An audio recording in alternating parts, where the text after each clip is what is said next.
Luigi Pirandello assim pensava. Não existem três posições lógicas e sensatas para se definir o homem. Existem apenas duas. A primeira é um ativismo a que nada consegue desanimar, que se adapta a todas as circunstâncias, triunfa dos obstáculos, luta corpo a corpo contra todas as dificuldades que a vida lhe opõe e, muito frequentemente, da maneira mais inesperada.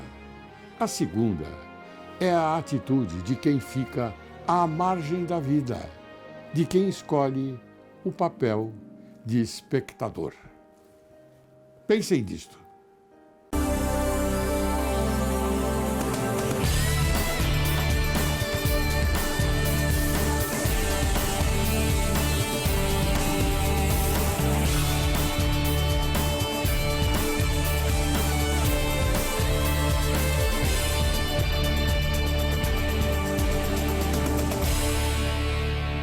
Direito e Justiça em Foco é o teu programa. E o Brasil? Teu país. Inicio o programa de hoje com a citação de Dante Alighieri. Procura a liberdade que é querida como a quer quem por ela doa a vida.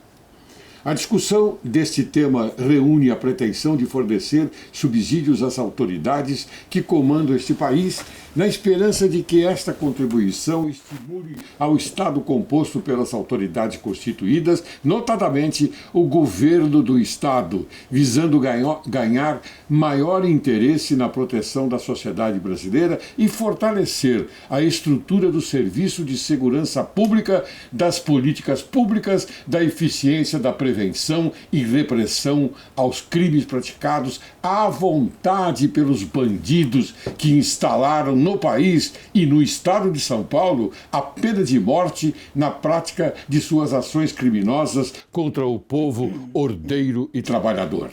Os poderes executivo, legislativo e judiciário necessitam agir com capacidade de ação, utilizando a estratégia e dominando esse espaço, participando ativamente do controle da segurança pública, na manutenção da ordem pública, da incolumidade das pessoas e do patrimônio. Hoje, Direito e Justiça em Foco apresenta a você, caro telespectador, o doutor Cosmo Stikovski Filho, que irá falar sobre controle judicial da segurança pública. Ele ingressou na Polícia Civil em março de 1982 como investigador, onde trabalhou no Garra e equipes de roubos a banco no ABCD. Ingressou na carreira do Delpol no ano de 1986, trabalhou em plantões em Embu das Artes, foi titular da Ciretran em Embu das Artes, titular de Embu Guaçu, titular dos 102, 11 e 100 delegacias de polícias, é isso? Perfeitamente. Muito bem. Após assumiu a terceira Delpol de entorpecentes do DENARC. Depois foi seccional em Diadema, Zona Norte, Franco da Rocha, seccional de Campinas e atualmente está como titular da 6ª Seccional. Seja bem-vindo, Dr. Cosmo. É uma grande honra tê-lo aqui no programa Direito e Justiça em Foco. Muito obrigado. A honra é toda minha de estar sendo entrevistado por um homem da sua competência, da sua capacidade. Muito obrigado. Muito obrigado. Mas o programa Direito e Justiça em Foco tem por obrigação de convidar intelectuais como o senhor, um eminente delegado de polícia, que combate a violência no nosso Estado com toda a galhardia.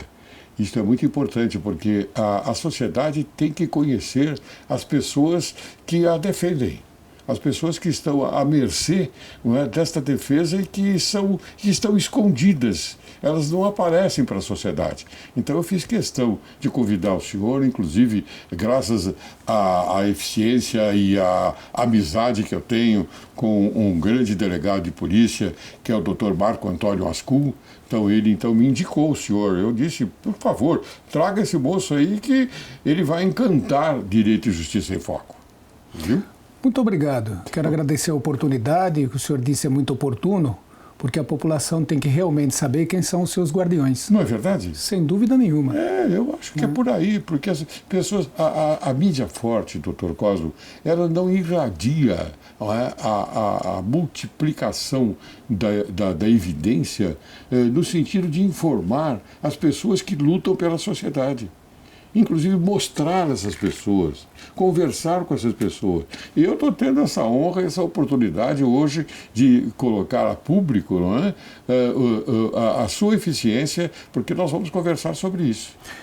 Eu agradeço a oportunidade e, como o senhor mesmo falou, infelizmente, às vezes, a mídia, quando erramos, a mídia é implacável com a gente. Sim. Só que quando acertamos, ou não é dado a dimensão que deveria ser dado pelos serviços prestados à sociedade. É verdade, o senhor tem toda a razão, mas é por isso que esse programa é feito para mostrar a verdade à sociedade brasileira. Para o eminente jurista Rodolfo Camargo Mancuso, autor do prefácio da excelente obra jurídica do nobre procurador de justiça Walter Folleto Santin, Controle Judicial da Segurança Pública, o enquadramento do tema da segurança pública dentre os interesses meta-individuais transcreve trecho do referido autor que diz: o direito à segurança pública tem característica predominante de direito difuso por ser de natureza transindividual, indivisível, de titularidade dispersa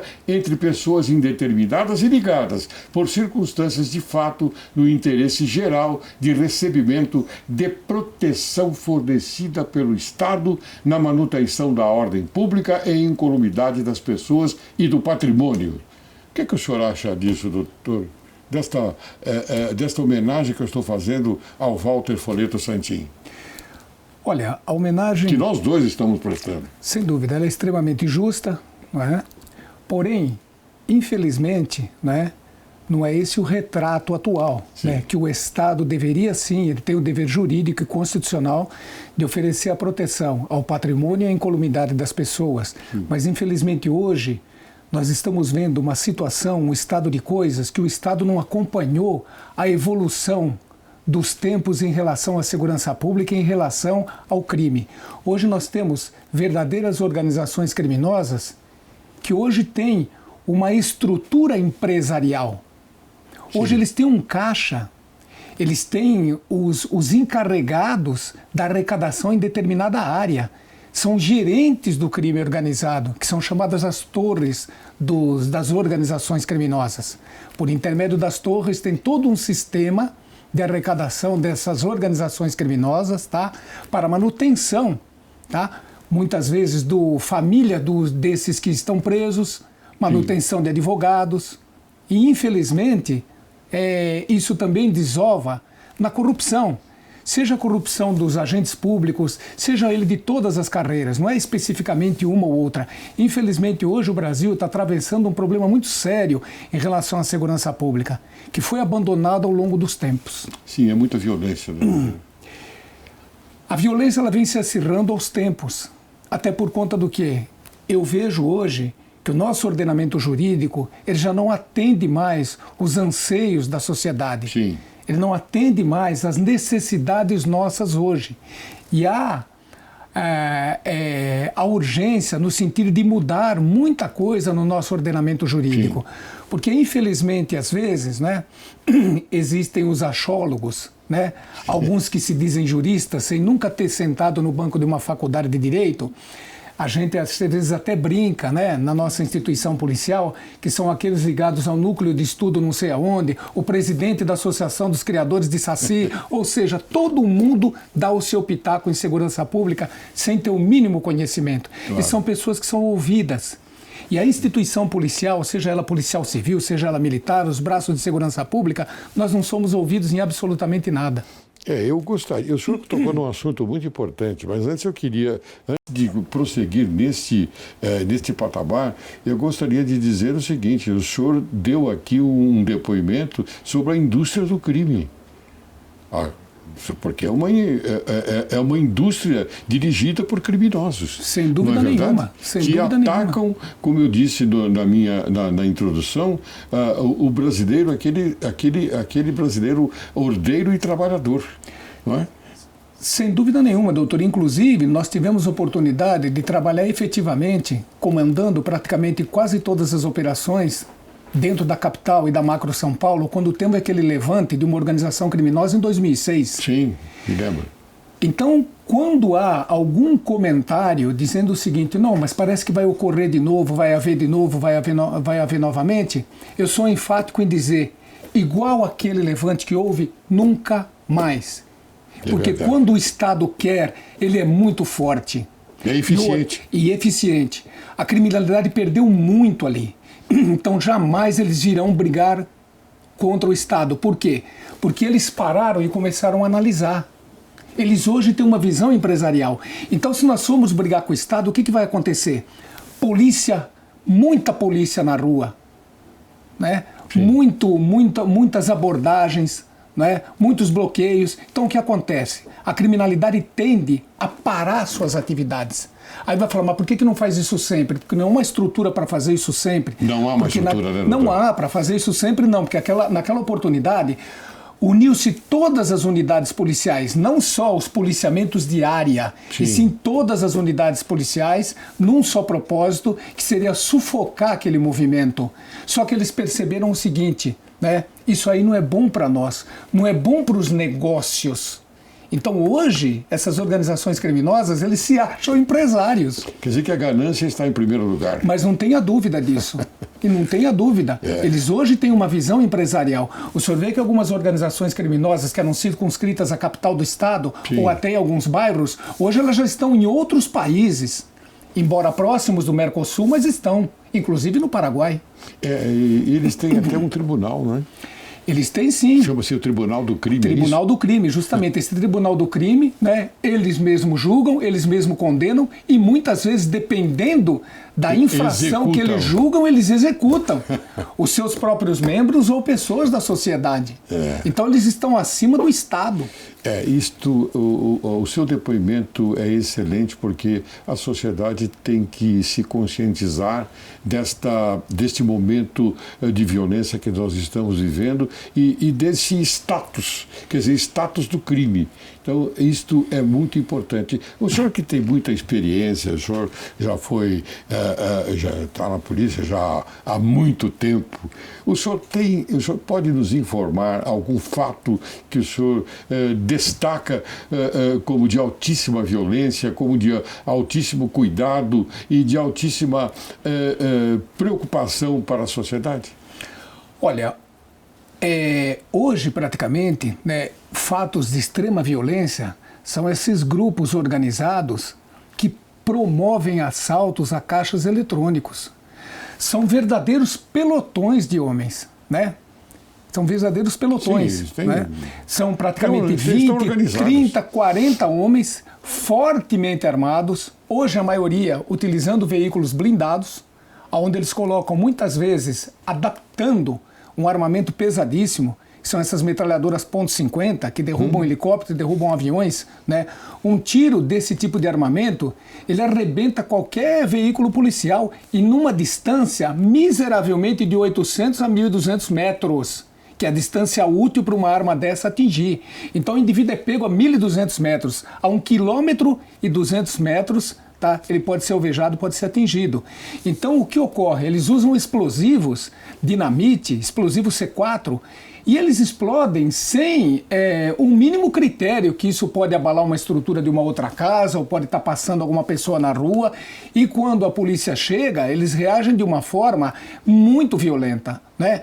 Atirando para cima, atirando nas pessoas, usando pessoas de escudo humano, inclusive no próprio capô de veículos que eles se utilizam, colocando lá 2, 3, 4 pessoas deitadas, oferecendo um perigo muito grande de um próprio acidente, assim como essas pessoas serem alvejadas também. Sim. Então isso a gente vê que é uma violência muito grande. Embora a polícia, em algumas oportunidades, já conseguiu surpreender essas quadrilhas, tá? E eles não tiveram um bom resultado. Só que mata-se às vezes 7, 8, 9, 10, por quê? A polícia matou 10, só que eles estão em 20 e 30. Né? Então, o confronto nessa oportunidade é inevitável. Sim. E a polícia, normalmente, com inferioridade de homens e armas, ela presta o serviço à sociedade. tá? Colocando a sua própria vida em risco. Claro. E, infelizmente, somos criticados pela mídia dizendo que a polícia mata muito. A mídia, praticamente, ela está pensando naquele tempo romântico de 20 e 30 anos atrás, onde você chamava o marginal apenas com um aceno e ele vinha. Hoje não. Hoje não. E outra coisa, a polícia, ela tem que ser respeitada pelo cidadão de bem, mas temida pela marginalidade.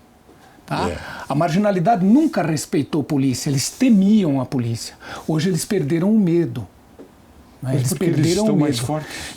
Além de estarem mais fortes, eu não estou culpando, tá? Eu não estou culpando os segmentos da sociedade, tá? Não estou culpando também a mídia, mas infelizmente, toda vez que a polícia tem uma ação mais efetiva, você é muito mais criticado do que elogiado.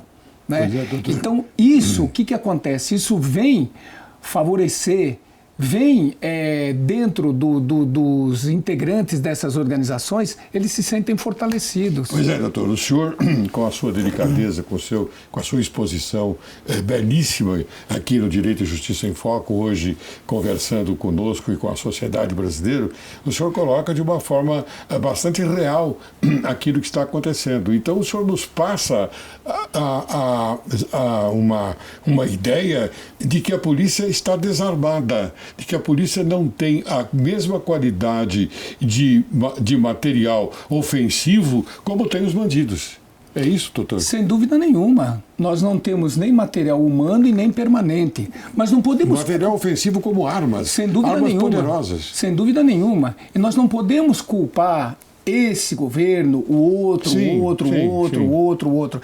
Isso já vem ao longo dos tempos, né? Sim. Isso já vem ao longo dos anos. Ultimamente, os últimos governos investiram em segurança pública, mas não o suficiente. Até pouco tempo atrás, né, o policial trabalhava com um revólver 38 com 6 balas. Não é? Houve oportunidade que houveram assaltos, que nesses assaltos a grandes empresas, eles arrecadavam todas as armas dos seguranças, os marginais, sim, que normalmente é um revólver 38, e sabe o que faziam? Ao longo da estrada eles iam jogando fora. Tipo, nem nós queremos isso daí mais. Né? E a polícia até pouco tempo atrás utilizava esse tipo de armamento. Então hoje há uma inferioridade grande em relação às forças policiais com a marginalidade. E doutor, e vocês da polícia são aqueles que dão o primeiro combate em defesa da sociedade. Eu sempre digo isso, não só nas minhas palestras, como nas minhas aulas, eu falo isso bastante, deixo bastante claro. Nós estamos bem acomodados em casa, assistindo televisão, mas a polícia de São Paulo, não é? A nobre polícia de São Paulo, hoje aqui representada por esse homem de grande valor, o doutor Cosmo, ela avança no sentido de proteger a sociedade, ela se expõe a ponto de até perder a vida. Mas sem dúvida, e nós não fazemos mais porque nós não temos condições de fazer mais. Né? Hoje é comum, né, toda semana morrer um policial. Eu entrei na Polícia Civil do Estado de São Paulo, eu só fiz polícia na minha vida inteira, eu vivi mais tempo na polícia do que eu vivi na vida comum. Eu já estou nessa vida, né, há quase 40 anos. Há quase 40 anos. O senhor vive mais na delegacia do que na sua casa? Eu vivi mais tempo dentro da polícia do que na vida comum. Né? Então, hoje, tornou-se um fato comum. Pela banalização da violência, sim, hoje morre-se um policial, a mídia dá uma notinha desse tamanho. E às vezes o que acontece? O policial age de uma forma mais efetiva até para defender a sociedade, a legítima defesa de terceiro como a si próprio, sai praticamente meia página de jornal, normalmente criticando. Mas para lhe deixar bem à vontade, eu posso dizer aqui da minha tribuna que isso é uma injustiça muito grande, o que a mídia forte faz com a sociedade brasileira e com a polícia de São Paulo, com a polícia do Brasil. Elas dão um destaque muito grande para os bandidos, não é? Com esse tal de direitos humanos. Direitos humanos não é defender bandidos. Defeitos humanos é defender as vítimas. Não sei se o senhor concorda comigo. Mas sem dúvida, né, os direitos humanos eles são necessários. eles são necessários para frear certos abusos. Sim. Mas aqui no Brasil hoje a gente percebe o quê? Que os direitos humanos eles estão sendo defendidos de uma forma distorcida. A gente vê essas entidades aí, né, na defesa sempre da marginalidade. A gente não vê essas entidades irem na casa das vítimas, né? Ou seja, o cidadão comum, ou seja, o policial, perguntar como é que vai ficar uma família sem filhos, como é que vai ficar uma família sem o pai de família, né? Então a gente não percebe isso. O que falta mais acontecer nesse Brasil para acordar? O senhor, com a sua vasta experiência, já viu muita coisa. Sim. Nós temos um passado recente, onde no Rio de Janeiro, um garoto de nome João Hélio, ele foi arrastado por mais de 8 quilômetros, amarrado num cinto de segurança, tá? Quando sua mãe foi entrar no carro, ela foi abordada por marginais. O menino caiu do veículo porque eles entraram e mandaram o outro tocar o veículo. O moleque caiu, ficou amarrado no cinto de segurança, arrastado por mais de 8 quilômetros. O que mais tem que acontecer? Houve também num passado recente em consultórios médicos que botaram fogo até médicos odontológicos que botaram fogo até no dentista. Né? Então aonde nós vamos parar com isso? O que nós queremos? Tá, nós precisamos ver o que nós queremos, o que a sociedade quer. Eu tenho uma ideia, às vezes eu fico até preocupado em transmitir publicamente essa ideia, porque eu sei que ela é bastante agressiva para aqueles que não se incomodam com a sociedade, mas eu me incomodo. Não sei se o senhor percebeu que no início do programa eu falei que os bandidos instalaram a pena de morte quando eles praticam seus atos criminosos. Não é? Sim. Então eu acho que a obrigação do Estado, no Estado digo como país, não é? Verificar a condição das suas regras, não é? E instalar também uma pena de morte. Eu sou favorável à pena de morte, doutor. Eu tenho um amigo que faleceu já há algum tempo, meu colega desembargador Alberto Marino Júnior, não sei se o senhor se lembra dele, ele era favorável à pena de morte, naquela época. E eu digo, se ele estivesse vivo hoje, eu teria um companheiro muito feroz para nesse sentido, não é, fazer com que esta pena de morte retornasse, mas somente para crimes graves, hediondos e crimes provadas que foram provadas as circunstâncias e de extrema de dúvida. Esses crimes eles têm que merecer a devolução, ou seja, a devolução no sentido da violência, mas não como caracterizando uma violência da sociedade para o bandido. Não, uma questão de punição. Muito bem, você matou desse jeito, agora você vai receber uma punição adequada, ou seja, a pena de morte. Mas não essa pena de morte forca, fuzilamento, não, essa pena de morte com uma injeção intravenosa, bonitinho, deitadinho, sem, naturalmente, violência nenhuma. Doutor, não é eu não estou fazendo nenhuma propaganda no sentido de menoscabar alguma coisa, não. É aquilo que eu sinto, como nas suas palavras são preciosas, em que a sociedade deve observar aquilo que o senhor colocou. Ouviu? Mas não repare, eu estou a seu favor. Eu sou, como o senhor também está a favor da sociedade. Eu também sou partidário dessa corrente. Que bom. Sobre a pena de morte. Que bom. Em determinados casos, sim. Devidamente provados. Provar extremo de dúvida a participação criminosa. E eu ainda vou mais longe. Eu daria uma opção para aquele que foi condenado à pena de morte. Ou seja, de que forma você quer morrer? De que forma? Exatamente. De que forma você quer? Eu daria o último direito e desejo dele. De que forma você quer morrer? Nós temos essas. Né? Por quê?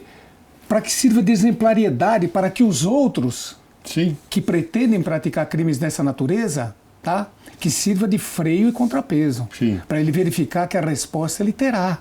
Né? Agora, aqui, infelizmente, a pena de morte, a prisão perpétua, trabalhos forçados, quer dizer, em países que são berço dos direitos humanos, tem todo esse sistema punitivo. Sim. E aqui no Brasil não tem. Sim. Né? Por que não essa população carcerária, tá?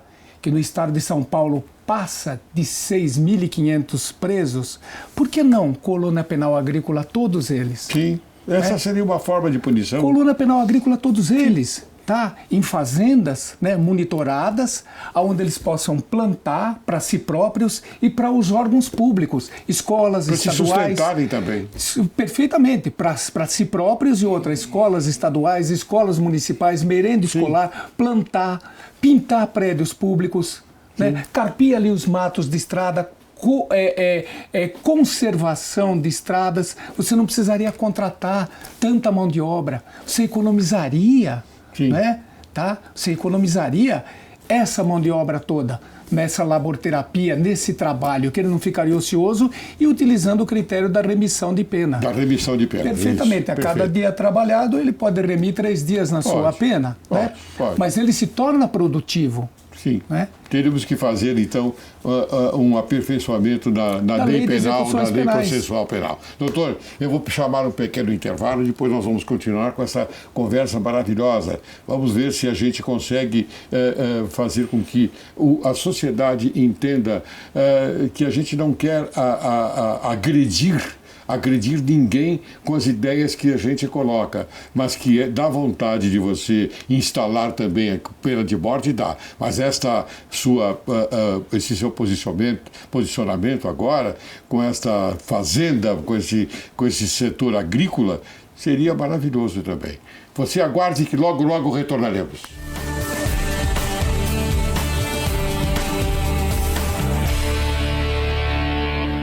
Olá! Hoje vou falar com vocês, pais. Sabemos que o assunto problemas familiares e a criança não é nenhuma novidade. Então vamos refletir sobre isso juntos? Antes, alguns assuntos eram apenas problemas de adultos. Mas hoje, em pleno século XXI, as coisas mudaram muito. Todos têm problemas. Temos que procurar sair da nossa zona de conforto e entender que precisamos nos apoiar em orientações apropriadas para conseguir lidar com situações difíceis. Se esses assuntos chegarem às crianças através de brigas e gritos entre os pais, de vai para o quarto que esse assunto não é de criança, isso pode causar conflitos internos que elas não saberão resolver e com certeza vão se sentir impotentes, inferiorizadas, assustadas e com isso, com certeza, trará consequências imediatas ou futuras. Elas poderão interferir seriamente tanto no âmbito emocional como no educacional e até mesmo no mental dessas crianças. Vamos parar e respirar um pouco? Como não passar as angústias de uma separação, de um desemprego, de uma perda e permitir que a criança entenda que alguns problemas estão causando preocupação em vocês, pais, deixando claro que esses outros assuntos estão sendo solucionados por vocês e que em breve, juntos, irão conversar melhor sobre tudo e compartilhar as soluções alcançadas.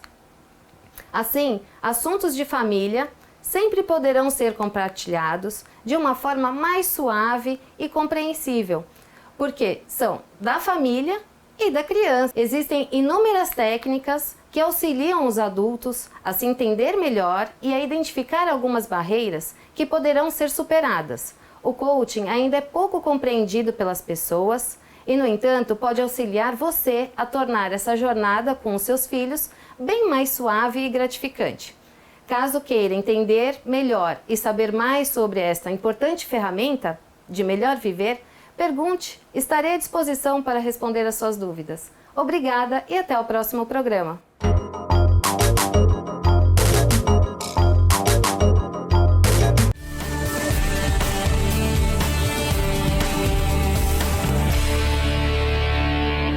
Retornamos. Hoje, conversando com o excelente delegado de polícia, Dr. Cosmo Stichovics, filho.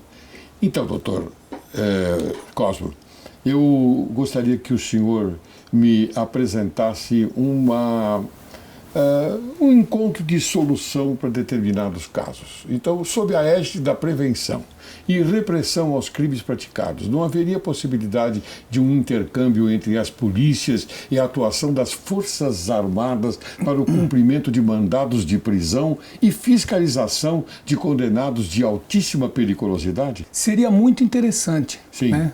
Existe sim algum sistema integrado, né, nos nossos setores de inteligência, mas não é suficiente.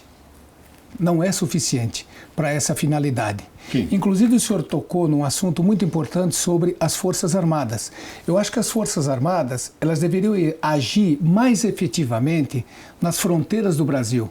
Porque o Brasil, o tempo que eu estudava geografia, ele tinha 8.511.965 quilômetros quadrados. Se o Brasil não cresceu, também não diminuiu. Não diminuiu, ainda continua. Perfeito. Então o Brasil não tem fronteira. É fronteira seca, é fronteira molhada, é fronteira pelo ar, é fronteira por debaixo da terra, por meio do mato, por meio de florestas. Doutor, então o que ocorre?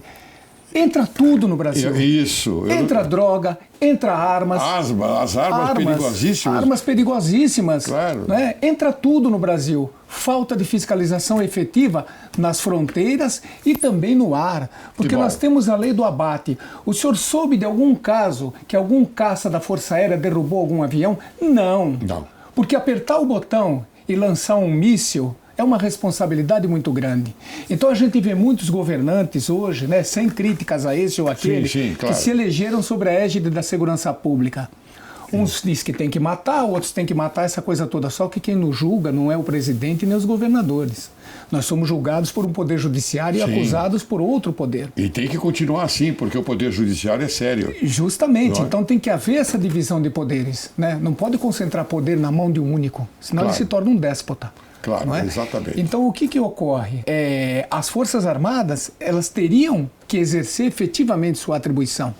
Quanto às polícias, existe sim um sistema integrado, mas não é o suficiente.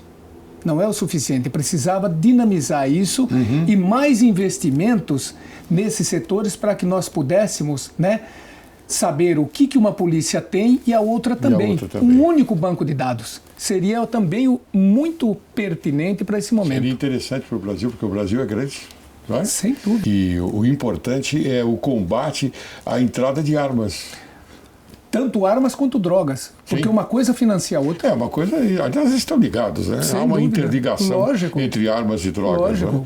Doutor, a função constitucional da Polícia Civil, no artigo 144, que o senhor conhece bem, parágrafo 4, é a de apuração das infrações penais e de sua autoria, exceto de competência da Polícia Federal e as militares. Essas funções são típicas na Europa, Países Baixos, em Inglaterra, do juiz de instrução, doutor Cosmo Stichovic Filho, o senhor que é um delegado de polícia de larga experiência, filho de um nobre vigilante rodoviário, é isso? Sim, senhor. Seu pai era bastante Meu pai importante. Veio da segunda turma da rodoviária, em 1950. Que maravilha.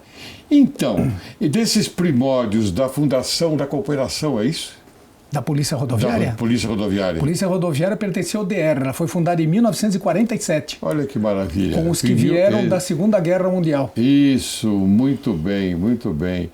Olha que maravilha. E o senhor avançou muito na sua carreira. Quer dizer, o senhor é um homem experiente, pelo que eu pude constatar no primeiro bloco. O senhor é um homem bastante experiente, conhece a polícia como a palma da sua mão. E conhece as ruas, como dizem os filmes americanos, né? Conhece as ruas de uma forma bastante eloquente e eficaz e eficiente também.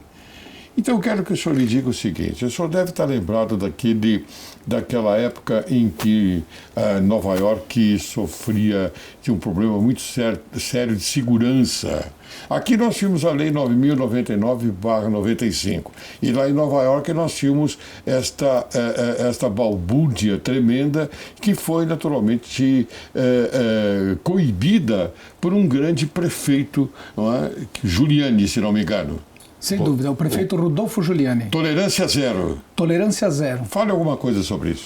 Bom, na década de 90, né, procurando copiar o modelo de Nova York, tendo em vista que ela tinha as mesmas características de criminalidade que hoje sofre a capital de São Paulo, como na época também.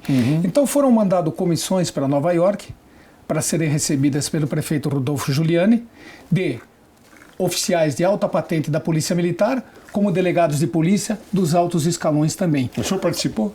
Não participei porque na época a classe que nós tínhamos, né, não condizia Sim. com a altura do evento, né? Foram delegados de polícia de classes especiais, que é o último estágio da carreira que hoje a gente ocupa, e na época os coronéis da Polícia Militar foram lá em Nova York para copiar o modelo. Pois muito bem, como Rodolfo Giuliani chegou, né, a transformar hoje Nova York a quinta cidade mais segura do mundo, né? O indivíduo, punindo as pequenas infrações, o indivíduo joga uma ponta de cigarro no chão, se alguém vê e avisar um policial, ou o policial vê, ele é multado na hora, ele paga a multa para o policial, né? Paga na hora. Né? Se uma infração de trânsito, dependendo do grau da infração de trânsito, ele é multado e muitas vezes ele é intimado a conversar com o juiz para receber lá uma outra multa mais severa ainda, ou talvez até, dependendo do grau da infração de trânsito, ele possa tirar alguns dias de cadeia. Pois muito bem, foram copiar esses modelos e trouxeram para o Brasil e houve algumas operações de tolerância zero. Depois de 3, 4 anos, você é surpreendido pela Lei 9099/95, praticamente suavizando e minimizando as infrações de menor potencial ofensivo. Então, se deu certo no modelo em Nova York, de uma cidade com as mesmas características do estado de São Paulo, você manda comissões para lá, né? E depois você é surpreendido pela Lei 9099. A meu ver, isso se chama enxugar gelo e ensacar fumaça. Eu inclusive, eu sou favorável à justiça imediata, né? Seria o ideal. Eu coloco isto como importantíssimo. Às vezes, quando eu falo publicamente, depois eu sou um pouco criticado porque meus colegas, alguns colegas que não querem, não sei porquê, eu não entendi até hoje, porque talvez por timidez, não é? Mas eu sou da seguinte ordem. Eu gostaria que numa delegacia, na sua delegacia de polícia, por exemplo, é a 6ª delegacia de Santo Amaro, é isso? 6ª delegacia seccional, que abrange 17 distritos ali. A seccional. Sim, mas eu gostaria que na seccional, olha aí, na seccional, já a ideia já está mais completa na minha cabeça. Eu gostaria que na seccional existisse uma sala para ter um juiz, uma sala para ter um membro do Ministério Público, uma sala para ter um membro da Ordem dos Advogados do Brasil, não é? Defensoria Pública. Defensoria Pública, claro. E, naturalmente, o delegado de polícia como fazendo até, às vezes, de um juiz de instrução, não é? Mas com o juiz ali, com o Poder Judiciário ali. Então nós temos as instituições reunidas no mesmo lugar para fazer justiça imediata. Perfeitamente. Essa era a minha ideia nessa época. Tanto é que eu até mandei para o Estado, para as pessoas, para as autoridades constituídas, mas eu acho que eles não quiseram ter muito trabalho com essa história, porque, como o senhor disse, a ganância é muito grande e eles quiseram economizar. E a hora não é a hora de economizar, é a hora de agir. Agir para obter um bom resultado. Eu cortei o seu raciocínio, mas eu gostaria que o senhor continuasse. O que o senhor acha dessa ideia que eu lhe coloquei agora, as instituições reunidas no mesmo local para uma justiça imediata? Aconteceu um fato criminoso, vai para essa delegacia ou vai para a seccional, não é? E se faz a justiça imediata, sai de lá com ou absolvido ou condenado, seja lá o que for, ou para uma colônia agrícola, como o senhor disse. Eu tenho ciência desse projeto, só que eu não sabia que era da sua lavra. Tanto é que quando foi construído mais 51 distritos, na época do governador Orestes Quercia, sim, foi criado um andar superior justamente para isso, para que ficasse um membro do Poder Judiciário, um membro do Ministério Público. Isso seria hoje, nos dias atuais, extremamente oportuno, porque justiça imediata acabaria aquela sensação da sociedade, do cidadão. Da impunidade, né? A justiça não anda, a impunidade, né? Por quê? Porque o tempo que passa é a prova que vai embora, não é? Então o que ocorre? Às vezes nós sabemos das dificuldades do judiciário. Eu acho humanamente impossível um homem tocar 8 mil, 9 mil, 10 mil, seja até 100 mil processos, Exato. um ministro do Supremo. É humanamente impossível. Né? Você não consegue mesmo, por mais que você trabalhe 24 horas por dia, é só fazer a conta. Se você tem 100 mil processos e você analisa 10 processos por dia, Sim. trabalhando para burro, quanto tempo vai demorar para você analisar os 100 mil? Talvez se aposente e não consiga dar vista a tudo, né? Então seria uma forma, tá, de os crimes menos complexos, que exigisse menos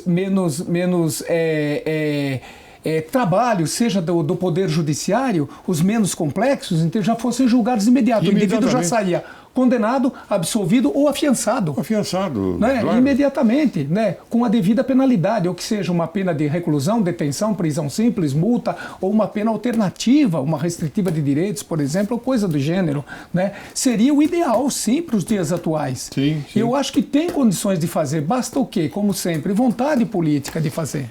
Eu tenho um amigo que esteve aqui, também no programa Direito e Justiça em Foco, que diz que hoje em dia as autoridades constituídas, lhes faltam o querer. O querer significa a vontade. A vontade é muito importante. Se você não tem vontade, a coisa não vai. Mas o Giuliani teve vontade. E foi. Não é? E fluiu. E é um exemplo. É um exemplo. E por que aqui nós não, esse exemplo, nós não usufruímos dele? Por quê? O senhor sabe como eu vejo as coisas? Eu posso estar falando aqui uma besteira, mas eu vejo as coisas da seguinte forma. O senhor não fala besteira nenhuma aqui. Eu vejo as coisas da seguinte forma, né? O que pega bem politicamente? Politicamente pega bem punir as pequenas infrações? Ah, não, porque aí a gente vai ser criticado, a gente vai ser enxovalhado, vai dizer que nós estamos querendo voltar aos primórdios da ditadura, então isso não pega bem. Então hoje se analisa muito, aqui no país que eu vejo, o que pega bem politicamente. Não é o que é necessário, o que é efetivo, o que realmente precisa. É alguém de pulso que fale, tá, isso perante a sociedade, eles acham que não é bacana, mas é o que precisa. É o eficiente. É o eficiente, é o que hoje nós estamos precisando. Sim. Então nós passamos por isso hoje. O que pega bem politicamente? Não para nós, né, que nós não somos políticos, né? Embora temos que ter interesses na política, por quê? Porque a política move tudo, move um país. Claro, né? claro, você não pode dizer, eu não quero saber de política. Não, você tem que saber. Existe, claro, você tem que saber e você tem que muitas vezes participar de uma forma direta ou indireta. E tem que escolher os melhores. Sem dúvida nenhuma, ou pelo menos os menos piores, Sim. se não tiver os melhores. Os menos né? piores. Então, eu vejo dessa forma. Mas o senhor acha que essa ideia seria uma ideia, então, excelente Uma ideia nesse momento excelente, em que a criminalidade é altíssima no país? Mas sem dúvida nenhuma. Excelente. E na época que havia esse plano, que é o que eu acabei de falar para o senhor, eu sabia que havia, mas não sabia que era da sua palavra. E fiquei muito contente em saber. Eu acho que até tanto na época, que já faz um tempo isso aí, como dos dias atuais, esse projeto é extremamente atual, efetivo e eficaz, para evitar a impunidade, o sentimento de impunidade e até para a celeridade da justiça. Sim, para a celeridade da justiça. Como o senhor colocou. Se julga naquele momento, ou se absolve, ou se condena, ou então se dá uma fiança para que ele responda em liberdade. Essa história agora que aconteceu da polícia prender e levar por uma audiência de custódia, isso aí para mim, me perdoe aqueles que são contrários a esta ideia, não é verdade? Isso aí é hipocrisia. Isso chama-se hipocrisia. Nada mais do que isso, na minha visão. O senhor me dá um espaço? Eu Por tenho favor. a mesma visão. Que bom. Isso aí, quando a gente fala, né, até no campo da gíria policial, é jogar para a plateia, jogar para a torcida. Jogar para a mídia forte. Perfeitamente. O Brasil, para aparecer nos Pra mídia organismos forte. internacionais, eles vêm trazendo modelos Sim. que deram certo aonde? Na Finlândia, na Suécia, né? Onde o índice de criminalidade é mínimo. Né? Essas audiências de custódia hoje é um verdadeiro desincentivo para o policial tá? Que prende o indivíduo. Por quê? Porque, infelizmente, às vezes, numa visão estrábica de alguns julgadores, não estou dizendo que é a regra, toda regra tem sua exceção, eles chegam e perguntam, e eu já passei por isso, olha, quanto é o fato concreto, né? Nós não vamos discutir aqui, que a gente discute na instrução. Eles viram para o marginal e perguntam, como o senhor foi tratado pelo policial? O senhor acha que o marginal vai falar, pô, ele me tratou muito bem, ele é um cara simpático, bonito, cheiroso, não. Entendeu? Ele não vai falar isso. Claro que não. Tá? Mesmo que ele tenha sido tratado, né, de uma forma não cortês, porque normalmente hoje qualquer um reage, mas com energia, ele vai colocar mais 100% em cima. O policial já sai de lá, já sai de lá praticamente para se apresentar nas corregedorias para responder. Então isso é um grande desincentivo para o policial. E me perdoe aqueles que pensam o contrário, mas o juiz não tem nada que fazer dessa pergunta. Não é de competência do juiz essa pergunta. Se houve algum abuso de autoridade, esse abuso deverá ser tratado de uma outra forma, e não a desponte própria por provocação do judiciário. O judiciário não provoca absolutamente nada. O judiciário é provocado. É provocado. Então, para obter essa informação que o senhor naturalmente colocou, e muito bem colocado, doutor, tem que haver uma provocação da parte. E mas isso é feito na frente do ofensor e o ofendido. Sim, provocação da parte, mas não nesse momento da audiência. Lógico. Não nesse momento da audiência. Porque o juiz não tem nada a ver com essa história. Absolutamente nada a ver com essa história. Porque aí eu quero saber da eficiência da polícia. Agora, os senhores, em sã consciência, não vamos ser hipócritas. Os senhores acham que quando um policial da estirpe do doutor Cosmo, quando vai em busca de um bandido de altíssima periculosidade, ele vai chegar com bons modos, me perdoe, essa é a minha visão, doutor, vai chegar com bons modos, como se, por exemplo, tratasse com um homem de bem? Não. Aquele que anda armado, na minha visão, armado sem autorização, ele não pode, nós não podemos considerar um homem de bem, porque se ele usa uma arma, ele já tem uma intenção.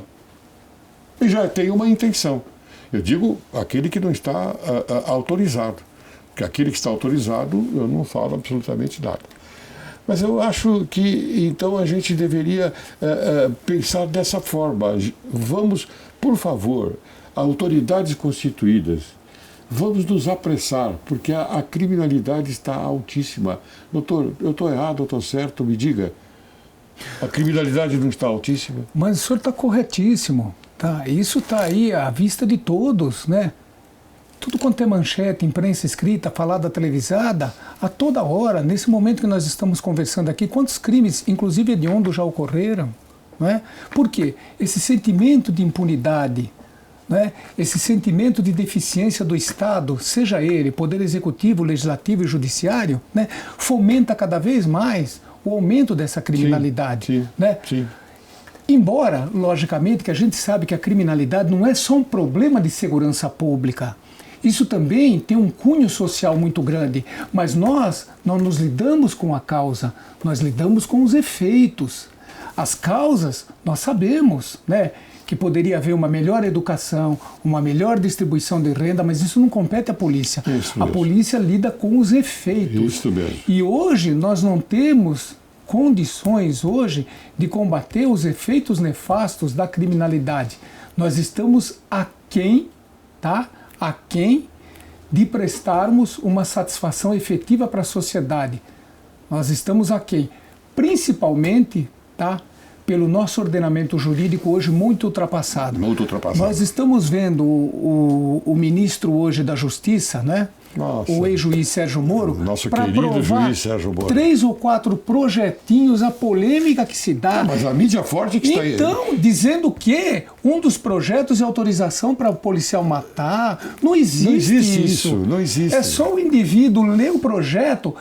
Não só o policial, como qualquer cidadão nas excludentes dentro de juridicidade, você está autorizado, inclusive a matar, dependendo do grau da agressão que você está sofrendo. Lógico, em legítima defesa própria, exercício regular do direito, estado de necessidade. Claro. Né? Então, o senhor tem a legitimidade, até se for o caso, para usar um meio letal. Então o juiz Sérgio Moro, ele não descobriu a roda, né? Ele está querendo colocar isso de uma forma mais compreensiva, de uma forma mais clara. Ele já está sendo criticado. Então é o que eu pergunto de novo.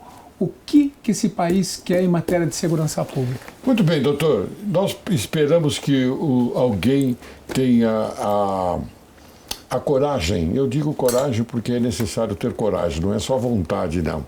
É coragem também. Eu espero que alguém tenha coragem de chegar até o Congresso Nacional com esta proposta que nós estamos discutindo aqui, colocando como tolerância zero, como também uma equipe das instituições dentro de uma delegacia de polícia ou de uma seccional, para que o fato criminoso seja resolvido na hora. Isto vai, naturalmente, eliminar, e com esta celeridade, isto vai eliminar a morosidade do processo penal que nós temos hoje no Poder Judiciário, lamentavelmente. Não é culpa do Poder Judiciário, não. É o acúmulo de fatos criminosos que, afinal de contas, atravancam as soluções. Doutor, eu já estou terminando o programa, lamentavelmente, mas eu queria que um dos nossos amigos, também um eminente, um excelente delegado de polícia, falasse alguma coisa a respeito do senhor. Vou passar a palavra para ele. Vamos verificar? Sem dúvida, vamos sim. Falar de Dr. Cosmo Stikovitz Filho. Não bastaria 1, 2, 3 programas.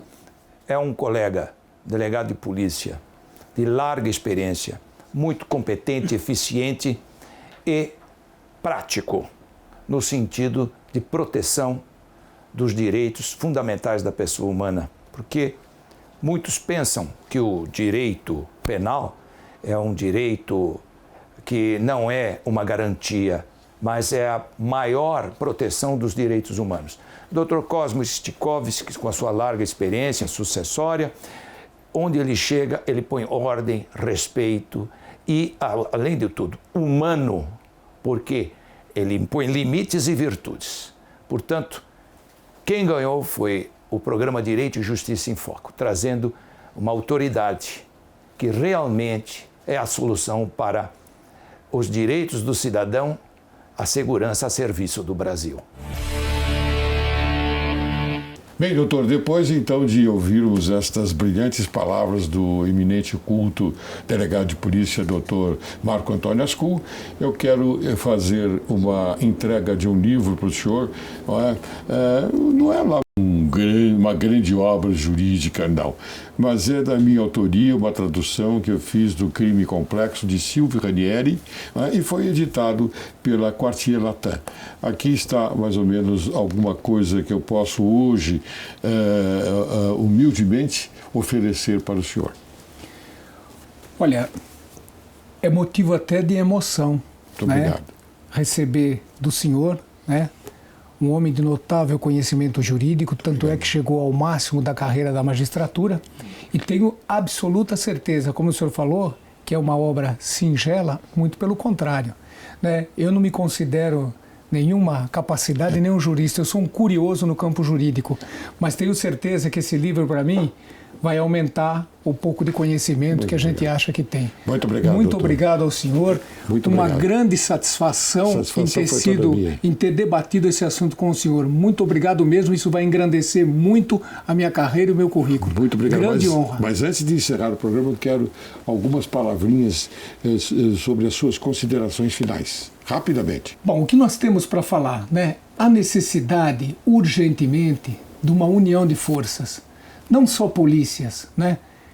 Seja Poder Executivo, Legislativo, Judiciário, uma união de forças para que podemos debater o assunto, sermos ouvidos e tentar colocar em prática vários projetos para que possamos ter uma maior tranquilidade, uma melhora na segurança pública. Senão, como eu já falei anteriormente, não vai levar a nada, seja tanto por parte do Executivo, Legislativo e Judiciário. Por quê? Porque juntos nós somos fortes. Hoje, praticamente, a gente percebe que o Judiciário ele está na sua função, o Legislativo na sua e o Executivo na sua.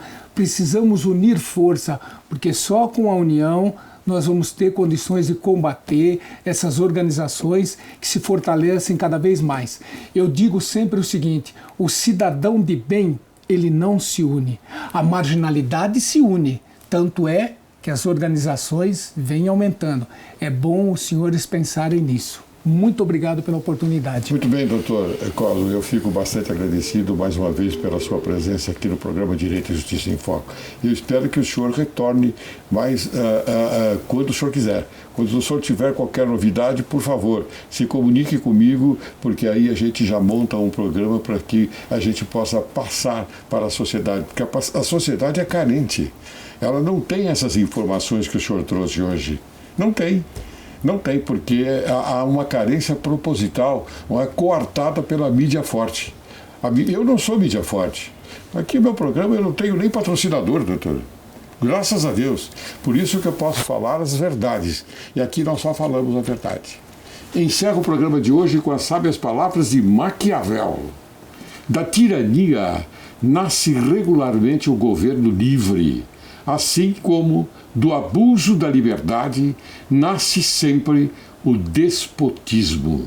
Quero agradecer muito a presença do Dr. Cosmo Stichovics Filho, que apresentou para nosso conhecimento o tema sobre controle judicial da segurança pública. Oxalá que a conversa de hoje tenha a força e a energia de aproximar a sociedade brasileira com o devido objetivo de alimentar e conservar sempre vivo no coração humano o lume sagrado da honra, da independência, da magnanimidade, do patriotismo e da consciência pública, preservando os sentimentos de direito e de justiça. Mais uma vez, muito obrigado, doutor. Obrigado, grande honra. Espoir.